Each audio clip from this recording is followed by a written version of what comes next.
Well, this must be really important. It's my first speech with index cards.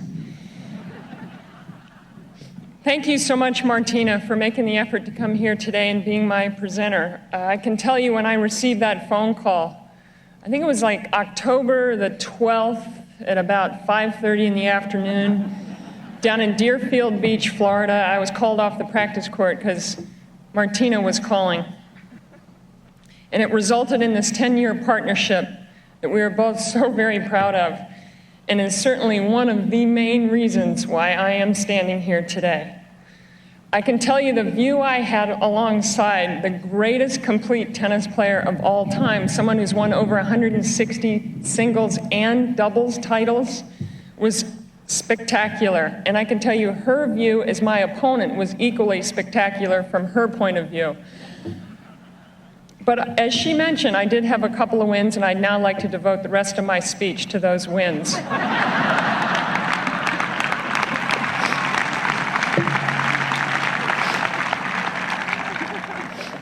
I want to thank another partner of mine, somebody that I've been a partner with in the broadcast booth. Tony Trabert's been my partner at the US Open the last few years, and also he was my partner my very first telecast 20 years ago. And I think Tony Trabert, as president of the Hall of Fame, he is a fantastic example of how the champions and the Hall of Fame members must give back to our sport, must give back to the Hall of Fame. He's an unbelievable example and somebody I look up to. Thank you, Tony.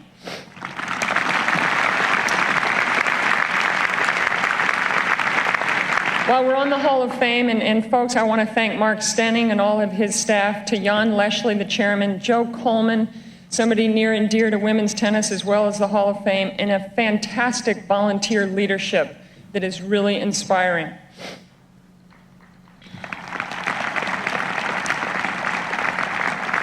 I want to congratulate Mats Wilander. His career was during my career, and I remember a lot of the great moments. And I just want to mention one quick thing once again on that point, 1982 French Open. This year, 20 years later, I was back at the French for the first time for ESPN, and there was a driver of a car who was taking me back to where I was staying, and the driver talked about Mats and how, to this day, he and his 11-year-old son, when they compete on the tennis court, when they play tennis, they play by something called Mats's rules. And I thought that is a fantastic legacy to a great champion.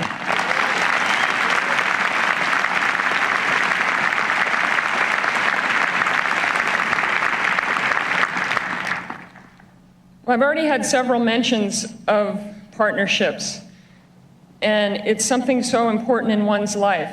And I think doubles actually helped me realize that when efforts are joined together for a common goal, whether it's to win a tennis match, to grow the game, or to live life together, and when that effort is made better by working as one, then you know you are a part of something worthwhile. A month ago yesterday, in fact, George Lazenby and I tied the knot.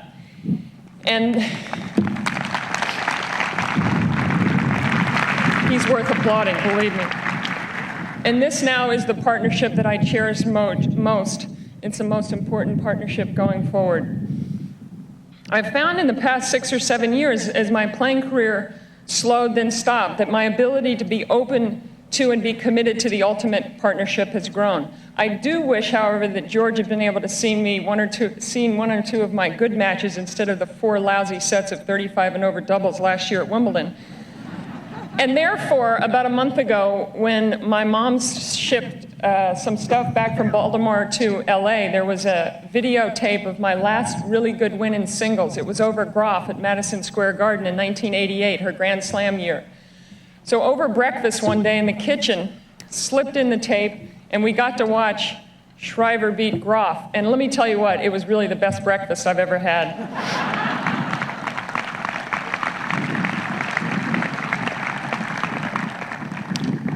A player's career is mostly built by one's parents and primary coach, and I've been blessed in both categories. As a recreational player, Mom and Dad loved the sport. When I was 3 or 4, they introduced me to the game, figured out how to keep me interested by doing all those fun and subtle things, While always loving and caring for me, they kept a distance from my tennis as I grew older that allowed our family to not be imbalanced by one child's activities and then also therefore allow my independence. And because of that, and for so many other reasons, my love for you grows each and every day. Thanks, Mom and Dad.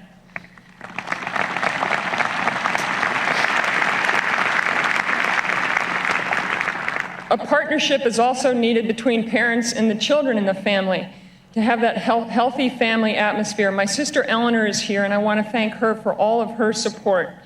When she was 8 was when I was in the finals of the US Open, and having a high-profile sibling is not that easy. And I also want to thank the extended members of my Shriver family for being here today. There are 2 people that are no longer with us today, and I want to remember my late husband, Joe Shapiro, who passed away 3 years ago. He helped me make the transition from the pro game to the next phase of my life. He also helped me deal with the loss of my older sister, Marion. Marion was 2 years older than me, a school teacher, and my roommate. In fact, during the best years of my tennis career, we roomed together. And while you can be blessed with a new mate, you can never be blessed again with an older sibling, and I certainly miss Marion. Let me tell you what, not many 40-year-olds, and I turned 40 like 10 days ago. This is really a traumatic time for me. Not many 40-year-olds standing here being inducted into the Hall of Fame can have a grandmother with them. My grandmother, Moppy, flew in from San Diego yesterday. She's only 93 years of age. She has such a passion for the sport of tennis each and every day, and I know that is why I have such a passion for the sport. Moppy, God bless.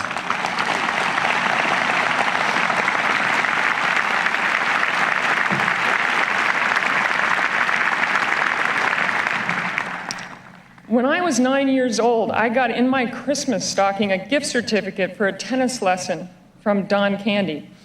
Don became my coach during my developing years and many of my years on the tour.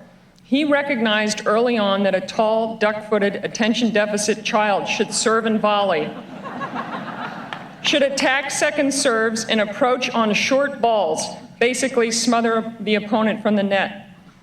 I appreciated his wonderful Aussie sense of humor and his link to past generations of tennis players, and that's tennis players that I got to know because of Don. Thank you very much.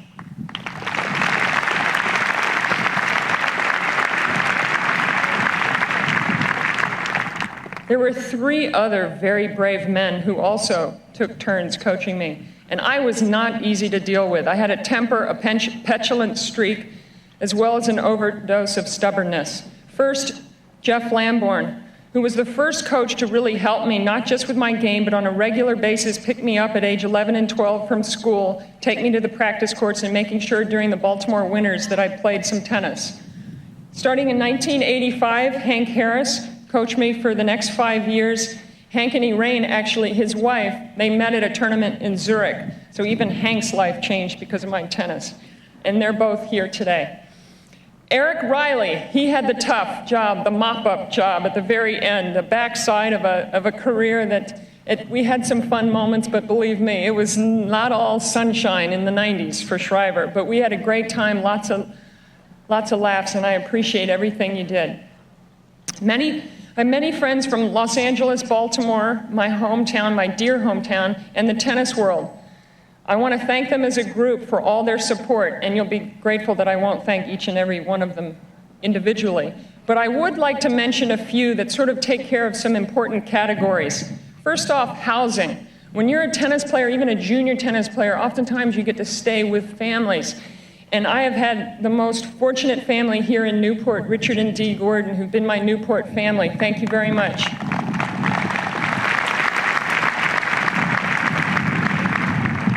Junior tennis friends. From the age of 9, Lisa Busco Johnson was across the net from me, and she beat the hell out of me early on, and then fortunately for my career, well, anyway. Lisa, thanks for being here today.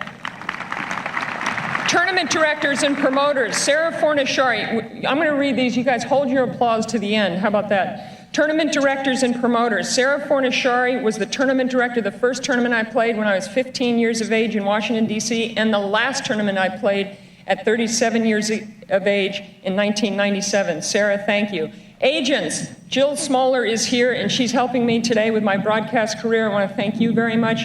Grand Slams, the 4 majors. The U.S. Open, of course, has to be singled out. It's where I got to the finals. The USTA Board of Directors, who I'm in partnership with trying to grow the game, they're all here. I want to thank the 3 presidents that I've served under, Merv Heller, who we've heard from earlier, Harry Marmion, who can't be here because his wife is singing in a choral group, and he sent me a note, and Harry's got his priorities right. Judy Levering, the first woman president of the USTA, my role model, thank you for being here. I also want to thank Rick Furman and the staff of the USTA. They are an incredible professional group, and there's another partnership that does so much for tennis. Players, I don't know, it's a tough one here, but I gotta single out a couple. Zina Garrison, we won an Olympic gold medal together in 1988 in Seoul, Korea. She's a dear, dear friend, and I love you. Great to see you here.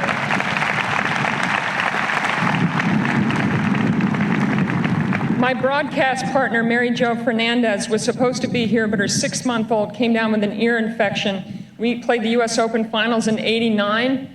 Somehow or other, we lost to a team called Navratilova and Manlikova, but that's a whole nother speech. I want to thank Mary Jo for being my great partner on ESPN broadcasts to this day. Betty Stova is here. In 1980, we got to the finals of the U.S. Open, and then about 5 weeks later, Martina called me. So Betty, thanks a lot. You helped a tremendous amount.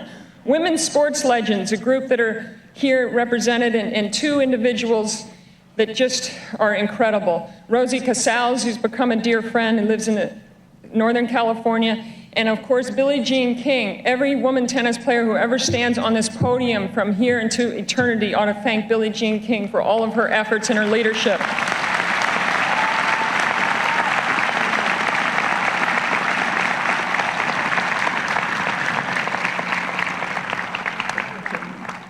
Sponsors, where would tennis be without sponsors? And representing the sponsorship category, you have to thank Philip Morris and Virginia Slims, and I have a lot of friendships from those years. WTA Tour, Peachy Kalmeyer is here. The WTA Tour, near and dear. I was president of the organization, and Peachy's been around since I started to play. I don't know, probably since Alice Marble started to play. No, just kidding, Peach. Umpires, Lee Jackson is here. Lee Jackson called many of my matches. I yelled at Lee once or twice. We've had lots of laughs. She's like a mother for all the women on the tour. Lee, thank you. Administrators and just great tennis people, I want to thank Jane Brown for her long friendship. Started here at the Hall of Fame, the Women's Tennis Council, the USTA Board, and just a good old-fashioned friend. Thank you very, very much. The home office in Baltimore. My Baltimore means so much to me, and 2 people, Mark and Genji, Mark Kantrowitz, Genji Vegas, they keep things going there. We run a charity event every year, and I couldn't do half of what I do without your help. Thank you so much. Now, you always need that lifetime friend, that friend that goes through the whole scene with you, right? From like the 12 and unders, and you yell at each other because of a bad call, and then you graduate on to the 14s, 16s, 18s. You both go to the pro tour, except you're also born a couple of miles apart in the same town of Baltimore, and you become lifelong friends. Elise Bergen has been an unbelievable friend to me in so many ways, and I want to thank her very, very much.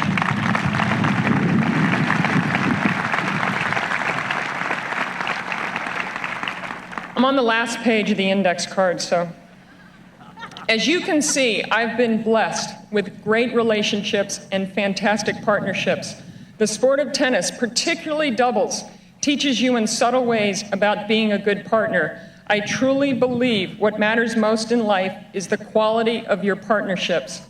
In closing, this day is one of the most emotional days. I've already cried about 6, 7 times, but thanks to tennis, writers and voters, I want to thank them for including me with an incredible group of champions that's up there in the museum. And I really hope that everybody here, before you leave, either today or tomorrow after the finals, you go up to that museum and you visit all the great players from the late 1800s all the way through to today. It's a remarkable museum and Hall of Fame, and I want to thank everybody here that makes this great monument to our sport possible.